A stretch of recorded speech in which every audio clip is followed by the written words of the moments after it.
Most drivers think an oil change is the ultimate engine protection, but here's the shocking truth.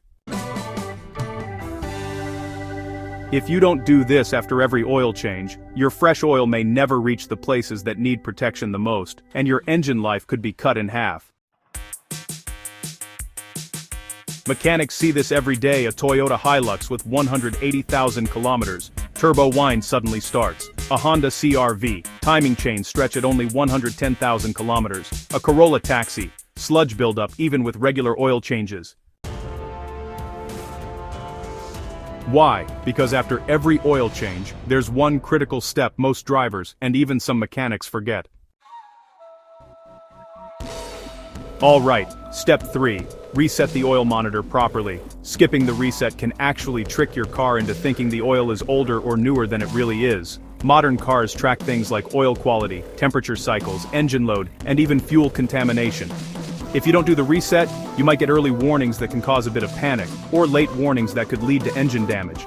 Plus, the wrong service intervals get permanently recorded in your ECU. Always, and I mean always, verify the reset in your dashboard menu before leaving the shop. Step 4. Inspect for leaks after the first day. Fresh oil can reveal weak spots like gaskets, drain plugs, oil filters, or even turbo feed lines. After 24 hours, make sure to look under the car, smell for burning oil in the engine bay, and check the filter area with a flashlight.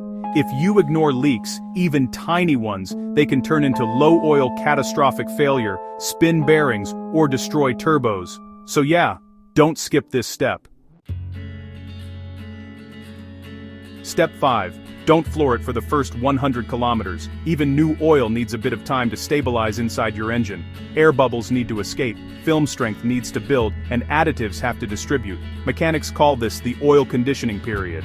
For the first 50 to 100 kilometers, stick to gentle acceleration, no heavy towing, and avoid those high RPMs. Honestly, just doing this can add years to your engine's lifespan. And here's a bonus. The mechanic's secret additives. Modern synthetic oils actually contain things like molybdenum friction modifiers, zinc anti-wear compounds, and detergents for deposits. These take a few hours of engine running to fully protect chains, turbos, and camshafts. So, if you ever hear someone say just change oil and floor it, don't. This whole checklist, it takes less than 3 minutes, but it can double your engine's life and prevent thousands in repairs. Your engine only gets one chance to stay protected, so protect it after every oil change. Your wallet and your car will thank you.